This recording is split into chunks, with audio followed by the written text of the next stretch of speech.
All right, here we go. Feeling a bit of flow. I haven't felt the flow for a while. Too busy with work, life, there's been a lot on the go, as we all have.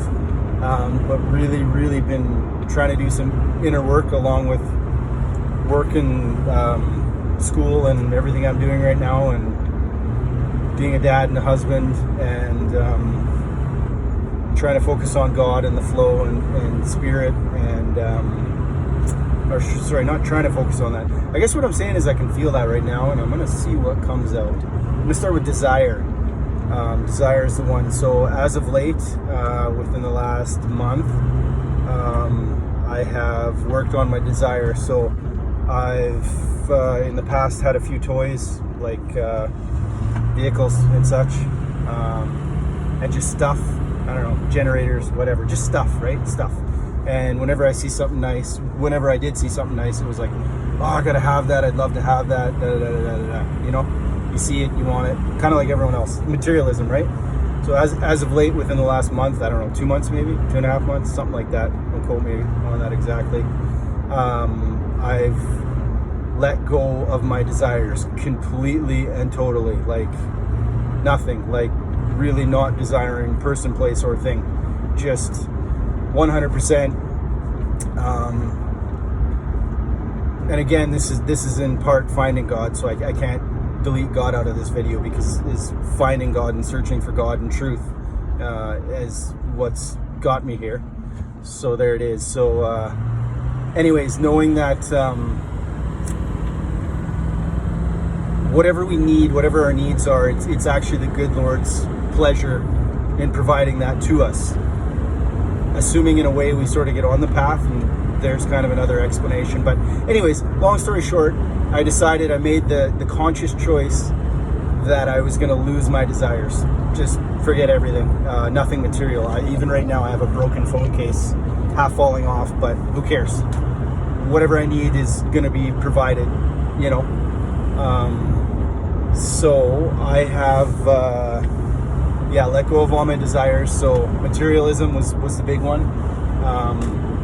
Become happy in this old truck. All the nice toys are gone, in the effort to become more liquid and let go. Realizing we're all on borrowed time, and this is all borrowed.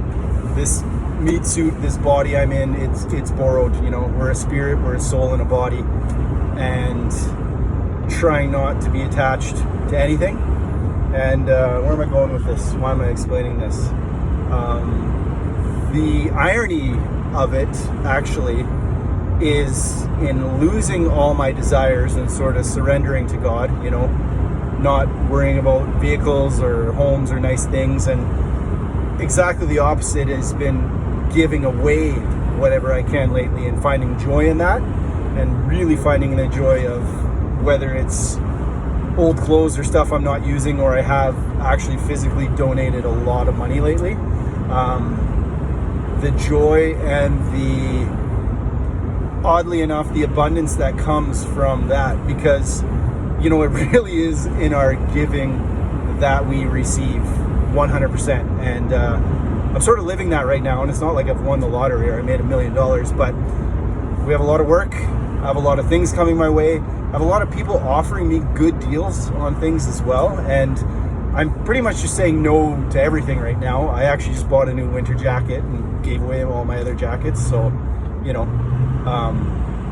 I just have one. But anyways, it is I guess what I'm trying to spit out, and what I'm not maybe being clear on, is it is really in our giving that we receive. And if we're lacking relationship, companionship in our life, to give that away, to be that for someone else, it's amazing how that comes in return.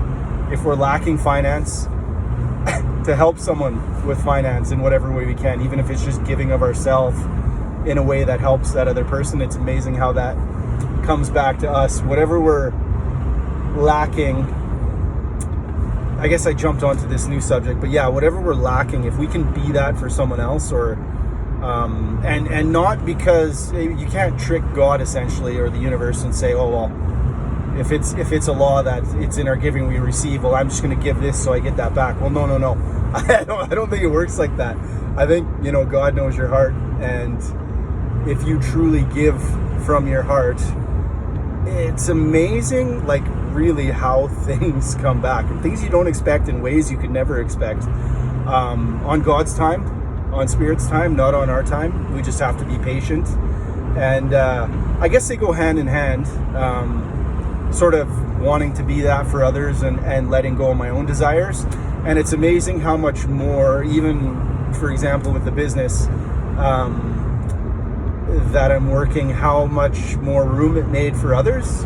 It seems like as I've let go of my need for anything, it's like, well, there's more to hire people, there's more to pay people, we're getting more jobs. It's just and I don't want to come across as egotistical or anything either, like we have all this, and because really I don't have all this of my own self, and this is in scripture, of thine own self I can do nothing, and I really have taken that spiritual truth in as well, because without, here's a story, and I heard this one as well, kind of put this way, and I definitely can't say it as eloquent as it was put. Turn some defrost on here, but like you've got these trees, and I'm riding shotgun here, not driving. You've got these trees with no leaves, and it's like they're not producing fruit. Would you cut them down right now because they're not producing fruit? Well, no, you wouldn't cut them down because, okay, and I'm jumping here again, but yeah, I better back up. I don't know if I should start this over. Okay, let's jump again, see what happens here. With hitchhiker wants to be picked up. Yes, I should have. If a tree isn't producing fruit in the winter, do you cut it down? No. You know that it is connected to source, which is the earth. Its source is the earth. Its minerals, its vitamins, its whatever it needs comes from the earth. It's in a dormant period. It's winter, but in the spring it's going to blossom. The leaves are going to come out, and it's going to have fruit. It's going to produce. And us, and again, I'm just going with this. I don't know where I'm going. This could be a crazy video.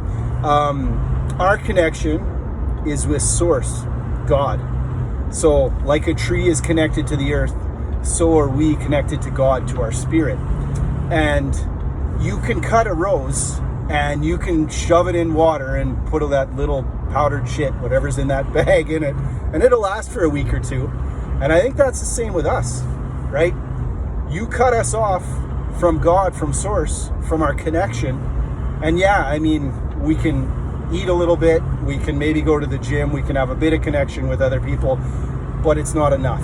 It is definitely not enough to survive on. We need, and that's what I found lately, and again, I guess I'm circling back around a bit here, because it's like, well, I've sort of been looking for God and looking for truth, and not on anyone else's term, not on any sort of religion. Not that any religion's bad, but I don't know, dare I say, like, maybe all religions, maybe we all as humans have the same Father, right? Like, yeah, we have all these different religions and ways to get there, but I mean, there's no way that the same God didn't make us all. It's I don't know, that's in my mind, right? Like, so again, what I found is the more connected I am to God and to source, and looking for these spiritual truths, and these spiritual truths, or these truths in scripture, are really universal truths. I have a friend who's Sikh, I think you say Sikh, and a lot of his truths in his religion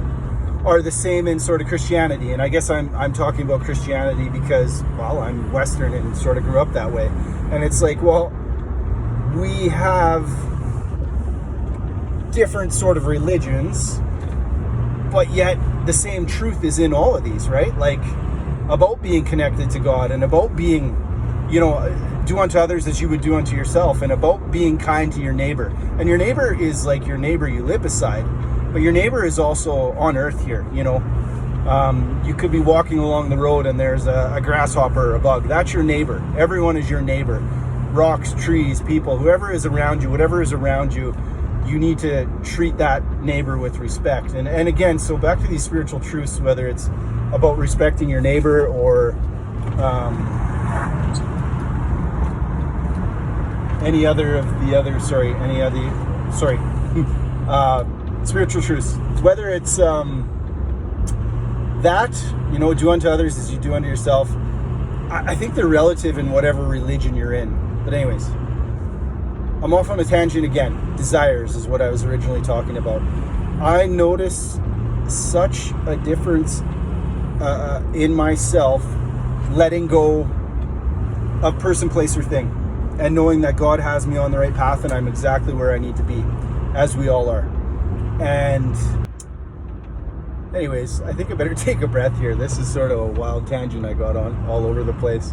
As of late, I've made a lot of changes. Letting go of my desires, realized how much things own to me and how much things can own you. It seems like the more things you have to take care of, the more maintenance there is, and it seems like it really is the Father's good pleasure to provide whatever need we may have, as long as we have faith in that and know we will be provided for, and in return give what we can, and what we can't, and what we need will come back to us. And desires is an interesting topic, but totally letting go of the material desires, and the place too has person, place, or thing has really helped me. And the place one is big too, because we always I shouldn't say that. Oftentimes people want to be on holiday or here or there or somewhere nicer if it's cold, and it's like, well, no, we need to be happy where we are. Every spot on earth is beautiful, and we're exactly where we're meant to be. So whether it is person, place, or thing, letting go of all that, it creates a peace in me, and I feel peaceful, crazily enough, because my life seems like chaos. Like, kids are busy, we're busy with work, I'm doing some upgrading stuff with school, and like, it's busy, but I'm peaceful and I am happy, and I don't have $1 million in a lot of things, but I have everything I need. I'm gonna leave it with this: the ground on which we all walk is holy ground.